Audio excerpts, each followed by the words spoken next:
Robinson Crusoe. Capítulo 8. Examina su posición. Ya he dicho que tenía pensado recorrer toda la isla y que había pasado el río y llegado hasta el lugar en el que tenía construido mi emparrado, desde donde podía ver el mar al otro lado de la isla. Ahora quería llegar hasta la orilla de aquel lado, de manera que cogí mi escopeta, un hacha, mi perro, una cantidad de pólvora y municiones mayor que la habitual, 2 galletas y un gran puñado de pasas que metí en un saco y emprendí el viaje. Cuando crucé el valle donde estaba el emparrado, divisé el mar hacia el oeste, y como el día estaba muy claro, pude ver una franja de tierra, que no podía decir con certeza si era una isla o un continente. La tierra, que estaba bastante elevada, se extendía un largo trecho del suroeste hacia el oeste, y, según mis cálculos, estaba a no menos de 15 o 20 leguas de distancia. No sabía qué parte del mundo era aquella, tan solo que debía ser parte de América, y, en base a todas mis observaciones, debía estar cerca de los dominios españoles. Tal vez estaba habitada por salvajes, y si hubiese naufragado allí, me habría encontrado en peor situación que en la que estaba.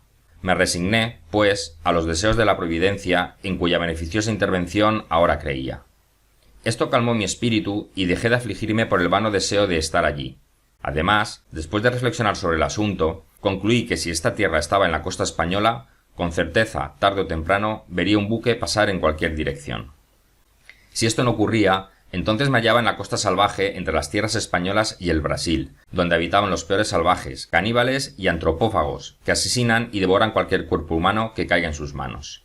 Con estos pensamientos seguí caminando tranquilamente y descubrí el otro lado de la isla donde me encontraba más a gusto que en el mío. La sabana o campiña era dulce y estaba adornada con flores, hierba y hermosas arboledas.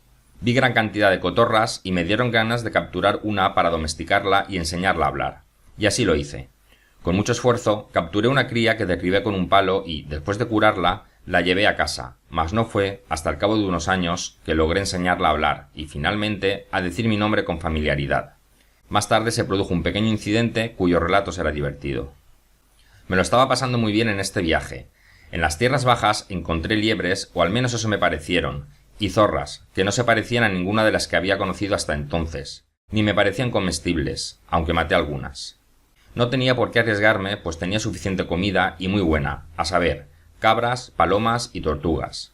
Si a esto le sumaba mis pasas, podía asegurar que ni en el mercado Lidenhall se hubiese podido servir una mesa más rica que la mía. Y aunque mi estado era lamentable, tenía motivos para estar agradecido por no faltarme los alimentos, pues más bien los tenía en abundancia y hasta algunas exquisiteces.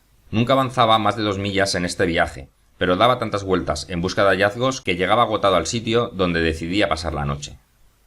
Entonces subía a un árbol o me tendía en el suelo rodeado por un cerco de estacas, de manera que ninguna criatura salvaje pudiese acercarse a mí sin despertarme. Tan pronto llegué a la orilla del mar, me sorprendió ver que me había instalado en la peor parte de la isla, porque aquí la playa estaba llena de tortugas, mientras que en el otro lado solo había encontrado 3 en 1 año y medio. También había gran cantidad de aves de varios tipos, algunas de las cuales había visto y otras no, pero ignoraba sus nombres, excepto el de aquellas que llamaban pingüinos. Hubiera podido cazar tantas como quisiera, pero ahorraba mucho la pólvora y las municiones. Había pensado matar a una cabra para alimentarme mejor, pero, aunque aquí había más cabras que al otro lado de la isla, resultaba más difícil acercarse a ellas porque el terreno era llano y podían verme con más rapidez que en la colina. Debo confesar que este lado de la isla era mucho más agradable que el mío, pero no tenía ninguna intención de mudarme, pues ya estaba instalado en mi morada y me había acostumbrado tanto a ella que durante todo el tiempo que pasé aquí tenía la impresión de estar de viaje, lejos de casa. Sin embargo, caminé unas 12 millas a lo largo de la orilla hacia el este y, clavando un gran poste, a modo de indicador, decidí regresar a casa. En la próxima expedición me dirigiría hacia el otro lado de la isla, hacia el este de mi casa, hasta llegar al poste. Al regreso, tomé un camino distinto al que había hecho, creyendo que podría abarcar fácilmente gran parte de la isla con la vista y, así, encontrar mi vivienda, pero me equivoqué. Al cabo de unas 2 o 3 millas, me hallé en un gran valle rodeado de tantas colinas que, a su vez, estaban tan cubiertas de árboles que no podía saber hacia dónde me dirigía si no era por el sol, y ni siquiera esto, si no sabía con exactitud su posición en ese momento del día. Para colmo de males, durante 3 o 4 días, el valle se cubrió de una neblina que me impedía ver el sol, por lo que anduve desorientado e incómodo hasta que, finalmente, me vi obligado a regresar a la playa, buscar el poste y regresar por el mismo camino que había venido. Así, en jornadas fáciles, regresé a casa agobiado por el excesivo calor y por el peso de la escopeta, las municiones, el hacha y las demás cosas que llevaba.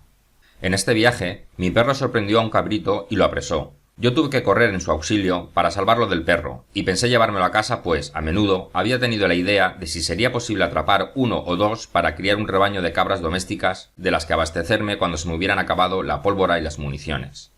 Le hice un collar al pequeño animal y con un cordón que había hecho y que siempre llevaba conmigo, lo conduje, no sin alguna dificultad, hasta mi emparrado, donde lo encerré y lo dejé, pues estaba impaciente por llegar a casa después de un mes de viaje. No puedo expresar la satisfacción que me produjo regresar a mi vieja madriguera y tumbarme en mi hamaca. Este corto viaje, sin un sitio estable donde descansar, me había resultado tan desagradable que mi propia casa, como solía llamarla, me parecía un asentamiento perfecto, donde todo estaba tan cómodamente dispuesto que decidí no volver a alejarme por tanto tiempo de ella mientras permaneciera en la isla. Pasé una semana entera descansando y agasajándome después de mi largo viaje, durante el cual dediqué mucho tiempo a la difícil tarea de hacerle una jaula a mi pollo, que comenzaba a domesticarse y a sentirse a gusto conmigo. Entonces pensé en el pobre cabrito que había dejado encerrado en el emparrado, y decidí ir a buscarlo para traerlo a casa o darle algún alimento. Fui y lo encontré donde lo había dejado, pues no tenía por dónde salir, pero estaba muerto de hambre. Corté tantas hojas y ramas como pude encontrar y se las di. Después de alimentarlo, lo até como lo había hecho antes, pero esta vez estaba tan manso por el hambre que casi no tenía que haberlo hecho, pues me seguía como un perro. Según iba alimentándolo, el animal se volvió tan cariñoso, amable y tierno que se convirtió en una de mis mascotas y ya nunca me abandonó.